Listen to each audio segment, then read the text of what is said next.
Aujourd'hui, je veux vous montrer une méthode différente, une méthode vraiment très intéressante pour aborder le rythme et notamment la lecture de rythme qui est basée sur la méthode au passo et qui peut, je pense, très certainement vous aider, vous allez voir. Moi, je constate que vraiment c'est le rythme qui souvent nous pose le plus de difficultés dans notre apprentissage de la musique.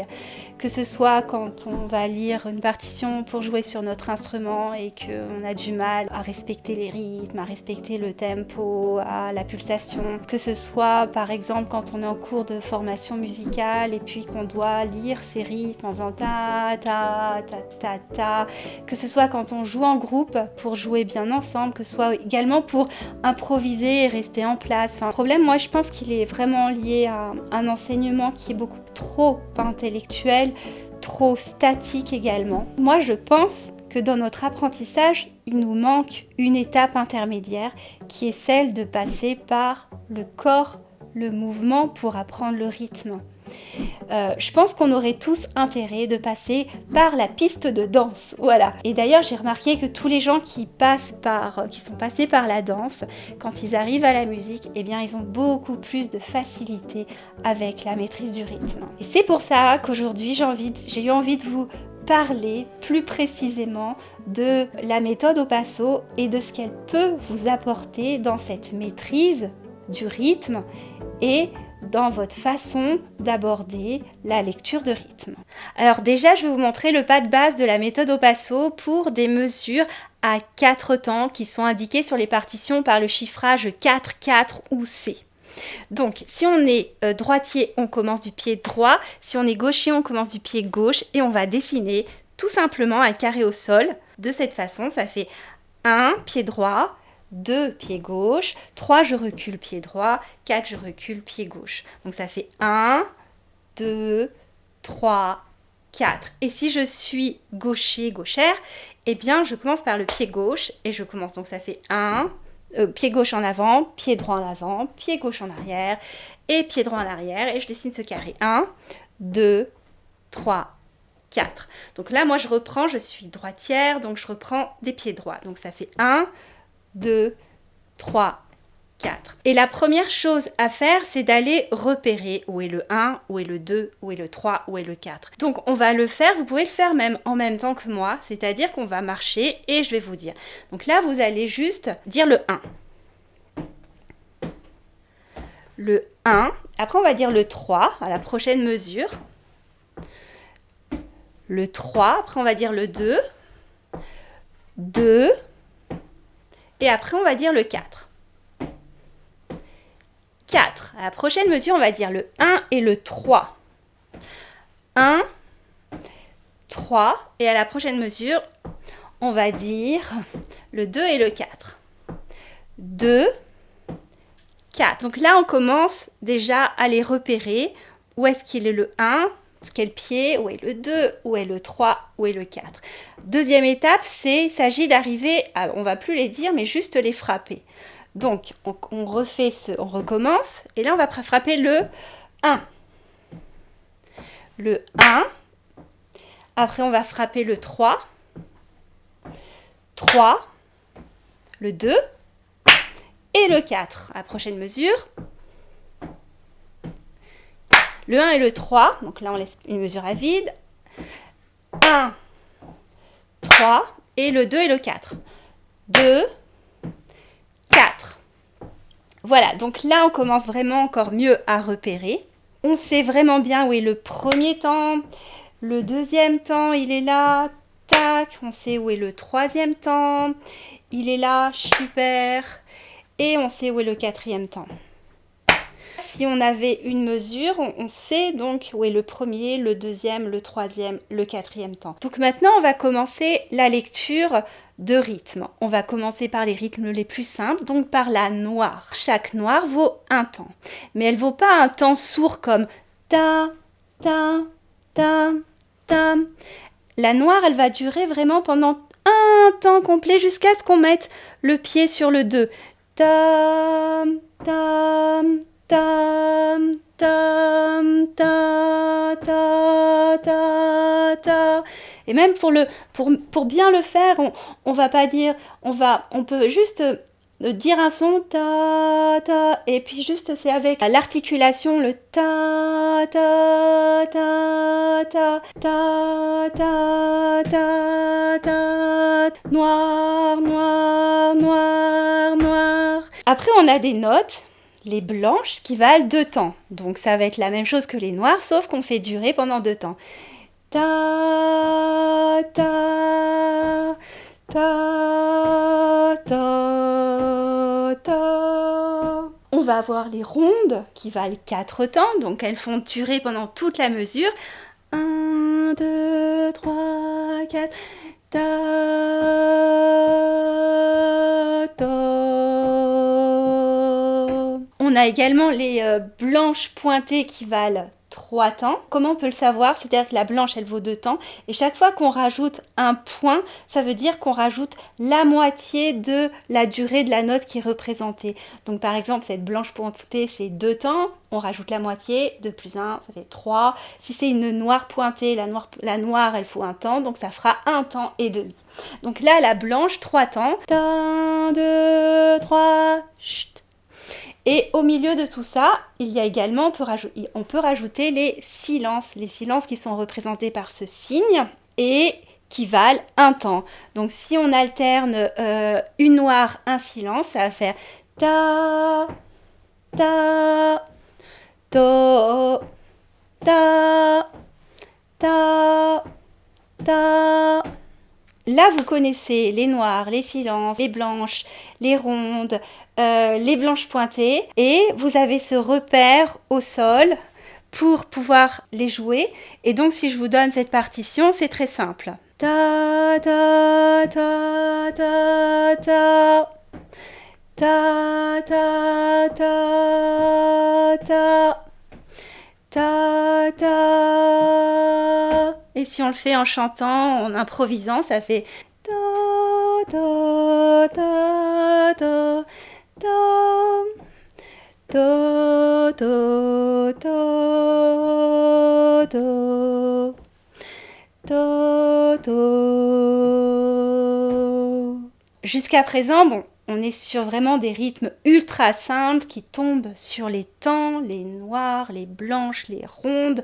Il n'y a aucune complexité. Et là, ce qu'on va faire, c'est qu'on va rajouter les divisions intermédiaires. Dans la méthode au passo, pour marquer ces divisions intermédiaires, c'est-à-dire qu'entre chaque temps, on va retrouver un contretemps qui se situe à mi-distance. Ce contretemps, on va le marquer par un mouvement de flexion du corps des genoux, qui va faire hop, hack, tchac, tchac, tchac.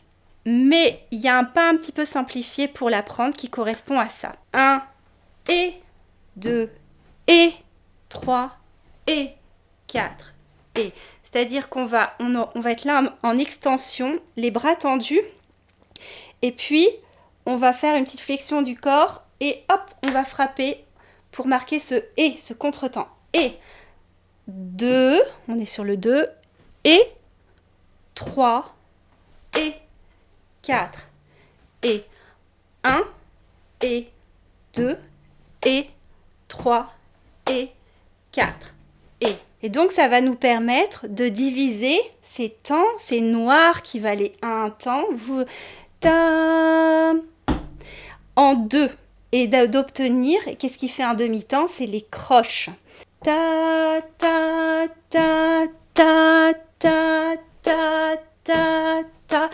Croche, croche, croche, croche, croche, croche, croche. Donc méthode au passo, on va pas dire comme ça, on va juste redire les temps en disant le et. Ça fait 1 et 2 et 3 et 4 et. Mais c'est en fait ça fait croche, croche, croche, croche, croche, croche, croche, croche. Sauf que les croches, on va pas les noter juste croche, croche, croche, croche, on va les mettre par 2. Donc ça fait 2 croches, 2 croches, 2 croches, 2 croches, 2 croches, 2 croches. Avec les syllabes rythmiques de la pédagogie Kodály, on va dire les noirs, on va les dire ta, et les croches, on va les dire ti, ti, ta, ta, ti, ti, ta, ti, ti, ti, ti, ta, ta. À partir de ça, après, vous pouvez faire différents exercices. Vous pouvez commencer à vous amuser à juste chanter, toujours en faisant le pas au passo. Et puis, en chantant, essayer de repérer, tiens, là, je suis en train de faire des noirs. Je suis en train de faire des blanches, des croches. Ta, ta, ta. Ta ta ta ta ta ta ta to to to to. Vous pouvez également le faire avec votre instrument, toujours en repérant. Ah, là je suis sur le 1, je suis sur le 2, je suis sur le 3, je suis sur le 4. Là, je suis en train de faire une croche, deux croches, tac. Ah, là, je fais un contretemps. Ah oui. Tiens, c'est marrant, quand on fait des contretemps, ça donne ça. Là, je fais deux, tam, tam.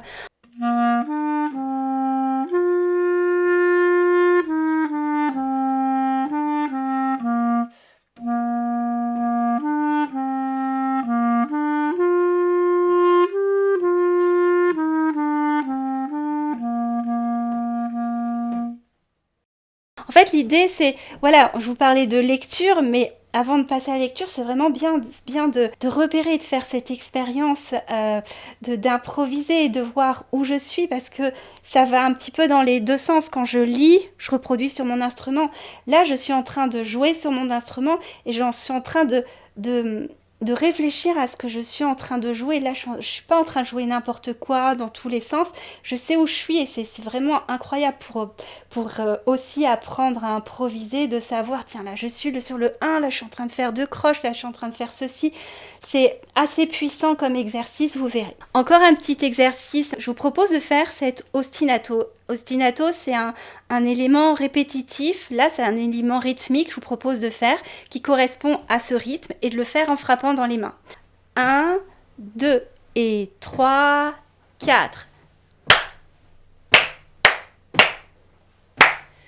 Tam, 2 croches.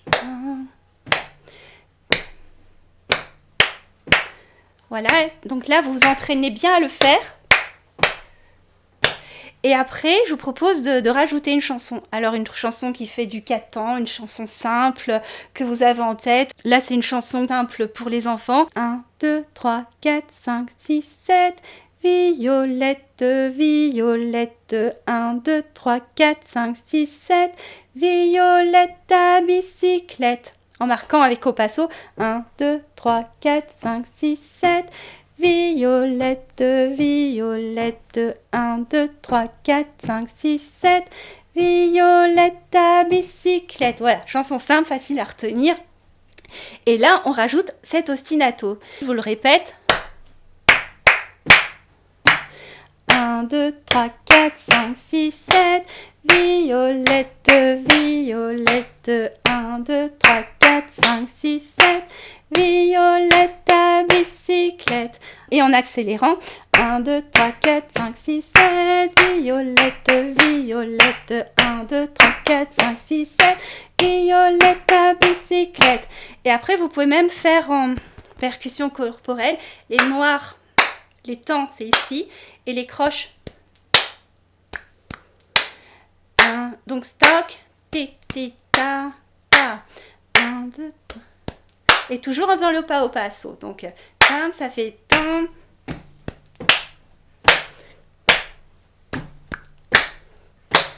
Un, 2, 3, 4, 5, 6, 7.